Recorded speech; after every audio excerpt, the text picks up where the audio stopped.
Stanton. One being around what you were saying earlier on about the values of an agency. Okay, and if we talk about values, or we talk about what's important to people, you know, what they prize.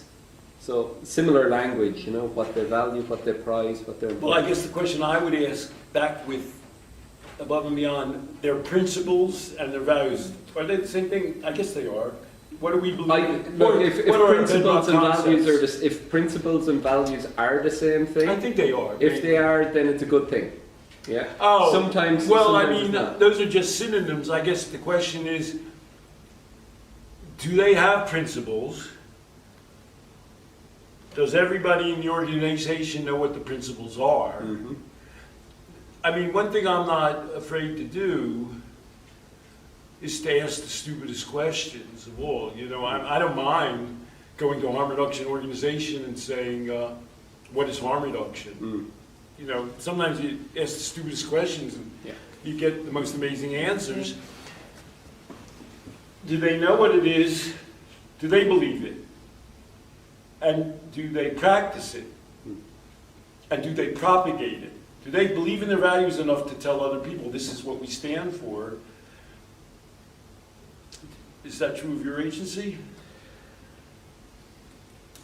I work for the Health Service Executive for the HSE, so the main public healthcare provider. So I think there's like 80,000 employees or something like that. So that's not true for my organisation. But within my service, within the organisation, my department, that it's a drug service, and we say, yeah, we're a harm reduction service. Well, that's good. We aim for that. You can't ask for a ton more than that. But yeah, you can't ask for the Irish government to be harm reduction. Yeah. Exactly.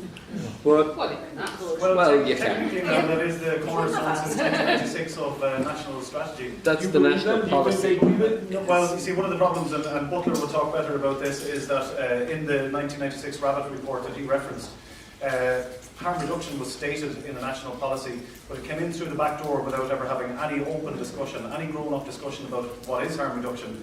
So on the one hand, it was good in that it's on the agenda, it's on the policy, but because of the lack of public discourse, it's stymied the development of any kind of harm reduction, either at the ethos or even services, and fundamentally it hasn't impacted the way it should in terms of increasing people who use drugs' rights, essentially, is what harm reduction, one of the tenets. And that's a hard sell. When well, we're teaching people to use drugs right, Sure.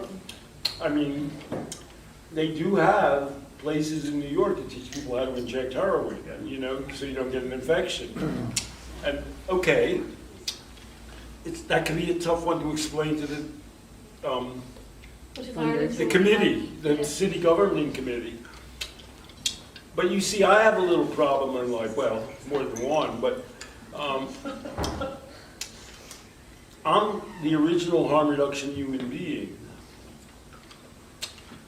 But as I was saying today, harm reduction organizations now all today believe, well, we should come back with pharmaceuticals, and MAT is the solution for addiction. Giving people Suboxone solves addiction, and I gave a lecture today. I don't believe that, because even the harm reduction, their goal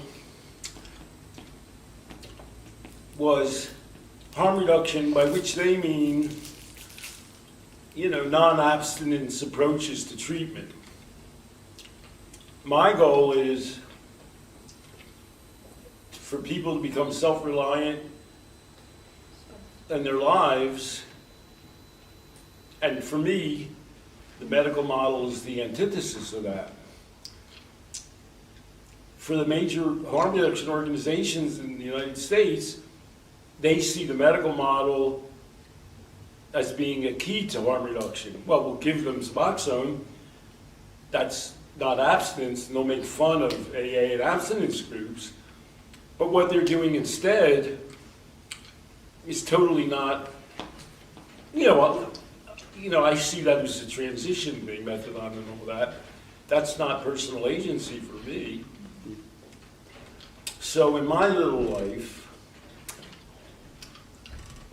I get as much opposition now as when I was famous for being against AA, people would say, well, Shane, well, I hadn't seen Shane, I don't think, in 20 years. He said, oh, when you came and spoke at Trinity, I got an email from a lady at Hazelton. And she said, I can't believe you're letting Stanton Peele talk at your organization. And then what kind of a man are you, and what kind of a department do you have at Trinity to allow him? So that was, and I got worse messages than that in the 80s. But now, the people that would be thought to be my allies, like in harm reduction, are similarly opposed to me. Because I'm not, well, I went to a party and I talked to the medical director, and I'd say, you know, prescriptions are going down, the drug deaths are going up. This isn't working. And it's just like in AA days, she'll say, well, I know somebody. We got them off prescription drugs, and they're really doing well. And I say, yeah, in New York State, more people are dying. Look at it. It's not like I made this up yesterday. So I guess my role is to be the permanent opposition. And it's partly to do with being in the United States. In America, people are never going to be okay with people taking drugs or things like that. You know what I mean? Suboxone is like a medicine. People are okay with people taking medicine. I don't know if I finished my thought. So 7 cities have proposed having drug injection sites, and the Trump administration says, that's never going to happen, you know. We're never going to let that happen. You can forget that. And the United States took 10 years to do clean needles. So, you know, my basic principles are opposed to the primary goals of that organization. So I feel I'm a little bit closer in tune, you think, with your way of, I mean, there are people in your organization that think about things more my way, would you say?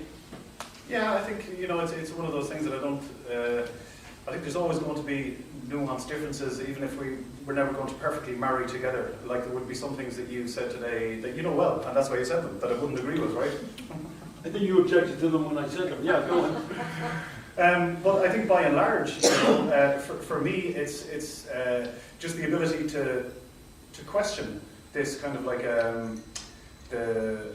the kind of common beliefs that are out there, like for example, you said in the States, and for a large portion of the population here too. So Johnny is drinking too much, he needs to go to AA, is the common wisdom, which isn't that wise at all, actually, because that might actually do Johnny more harm than good, particularly if he doesn't get on with the kind of ethos of the AA. Now Shane said AA on his, he said AA isn't big. Yeah, no, I think what he was saying was, in terms of the influence that they would have had in promoting the disease concept here in Ireland, it would have been short-lived and very limited, because I've kind of seen the responses in an official capacity that the AA have responded to the question, do you guys buy into this disease concept? And they come back with this really balanced answer saying, look, to be honest, we're not going to get into that. All we're interested in doing is providing this space for people who have this shared goal, and that is lifelong sobriety. That's it. So in that way, they're quite balanced. And look, for me, I wouldn't say that I'm anti-AA. I'm glad it's there. It's not my cup of tea, but I have worked with people that actually have life-changing kind of like results with it. But I accept that the success rate is believed to be around about 5%. But then I'm going to say that will be the same with any modality. Well, I guess the problem with AA and 5% is after they fail, AA has nothing else to do for them. Absolutely, sure. And what we have, but I think where you and I agree most, in America, what's the worst thing about the medical treatment model is it's going to fix people without dealing with their lives. That's where you and I are most in agreement. Definitely, and I think we would both agree as well that if you get somebody to believe that you've got a chronic relapsing condition, you've just empowered them for the rest of their life. If they so you and I, we're 99%. I was in a work this morning, spoke to a guy as I was walking out the door, and I was telling him I was coming to this meeting, or coming to this training, and he's an AA member. He's in our service at the moment. And I explained to him about your thinking around in AA. And he turned around and he says, do you know what? He says, every morning I get up, I say the prayer. And all it does is it reminds me of alcohol. So he said to me this morning, he said, have you got a spare ticket? You know, So that, you the know, fact that they're actually human beings who believe this, and you know, and Pauline's whole presentation was you have to integrate services. To me, that's like a gift from heaven. We don't have that in the United States. People